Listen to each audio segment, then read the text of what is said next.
Então, como todos sabem, o Pocket Base é uma solução excelente para a gente ter um banco de dados de maneira rápida e fácil, principalmente para aquele side project que você está fazendo. E para isso a gente vai hoje fazer o deploy de um Pocket Base, basicamente fazendo o host dele no Fly.io de maneira gratuita e, além disso, disponibilizando ele de uma maneira fácil e fazendo esse setup inicial, realmente só fazendo o deploy. Então, a gente vai utilizar hoje principalmente um tutorial que está nas discussões do Pocket Base no GitHub há uns 2 anos. Eu já utilizei ele anteriormente e hoje a gente vai fazer ele de novo, mas com a versão mais atualizada. Então, primeiro ele pede para você criar esse Dockerfile. A gente vai criar um Dockerfile como primeira coisa. Então, eu primeiramente criei uma pasta aqui e dentro dela, vou abrir ela no console, vou dar um nano Dockerfile e vou colar aqui.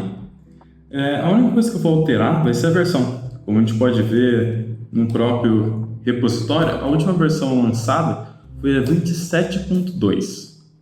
Então, essa vai ser a versão que a gente vai utilizar. Não precisa mais mudar nenhum outro setting aqui. Basicamente está tudo certo. E vamos sair. Agora, seguindo o tutorial, a gente vai ter que usar o flyctl. Só que para fazer ele, primeiramente a gente tem que fazer essa instalação. Eu recomendo usarem um WSL ou o próprio Linux, eu acho um pouco mais fácil, mas tem todas as opções aqui. Vou copiar e jogar aqui no meu terminal do Linux. Basicamente vamos dar um sudo e instalar.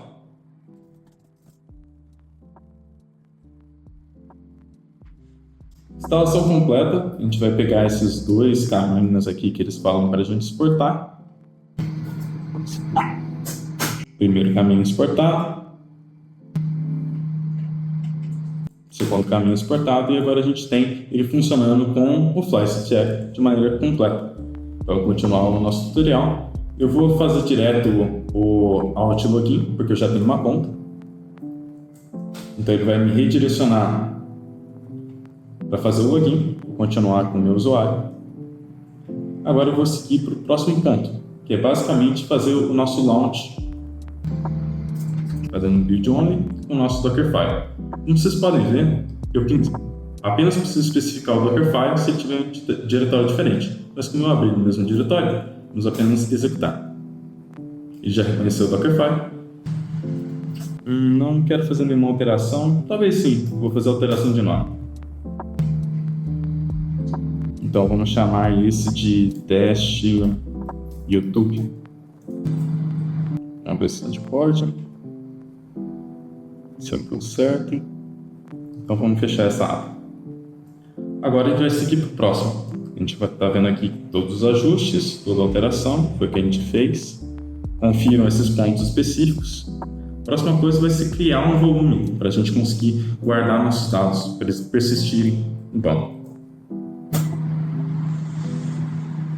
Então criamos um volume, vamos aceitar. Ele se combinou ter mais de um volume, mas a gente vai criar um só para essa situação. Todo o meu setup está sendo feito no servidor de Guarulhos, porém, cada um de vocês pode conferir essa questão. No item superior, no anterior que a gente mexeu, lá tinha onde está sendo feito o setup do seu servidor em específico. Nesse caso aqui é Guarulhos. Recomendo que seja lá também. Pronto, setado. Agora ele pede para a gente fazer essa mudança aqui no nosso Flyton.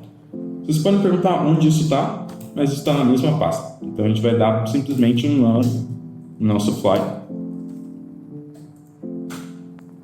Feito. A gente vai simplesmente chegar e copiar esse monte. Que ele deve estar por aqui.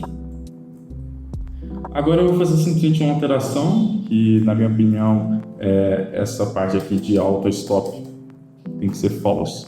Eu acredito que fique um pouco melhor, porque a gente está lidando aqui com um serviço que não deveria ter um stop, pelo menos no meu caso.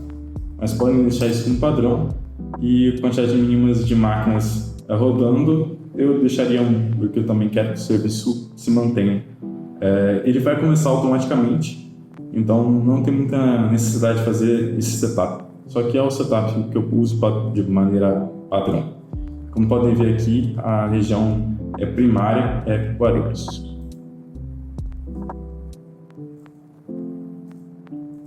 salvo isso aí. Agora ele vai seguir e a gente vai fazer o deploy. Eu não setei aqui, como está dito, um soft nem um hard limit, porque acredito que não seja necessário nesse caso.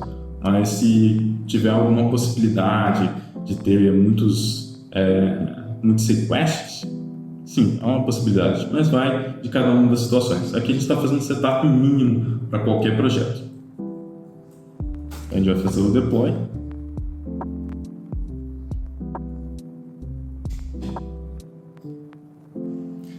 Acabei de executar a operação e ele já expôs para mim aqui o meu link especificamente. Mas esse link ele ainda não vai funcionar. Se eu tentar aqui dar um /_hashtag, eu vou infelizmente ter que dar um jeito de acessar. Mas eu não tenho um super usuário ainda. Ele pede os login dele. Então o que a gente vai fazer aqui é entrar dentro do nosso perfil do Fly.io. A gente vai vir no projeto especificamente, que esse, no caso, é o teste de YouTube, como eu tinha dito anteriormente. A gente vai vir no Log Search, abrindo aqui o nosso Grafana, a gente vai vir na dashboard e a gente vai procurar esse item aqui, ó, falando que essa é a URL para a gente fazer o uso especificamente desse primeiro usuário. A gente realmente criar esse primeiro usuário. Então, para isso, a gente vai fazer o uso dessa URL. A gente vai vir nela aqui, a gente vai vir no nosso Pocket Base e vamos colar aqui.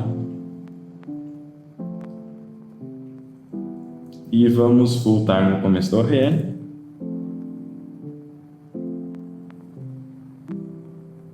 E apagar o HTTP até o 8080, deixando a nossa URL do servidor. Pronto! Aqui você pode setar seu usuário, eu vou setar rapidamente.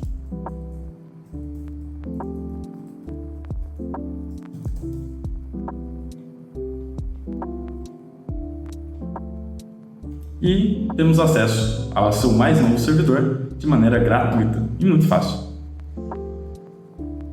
Então, aqui a gente pode ver basicamente como foi setar o Fly.io. A gente setou utilizando um Dockerfile. A gente fez o deploy da nossa própria aplicação, que é basicamente esse Pocket Base, um arquivo só, que tem todo esse banco de dados, com toda essa interface e toda essa facilidade, e de maneira bem rápida, fácil e principalmente gratuita.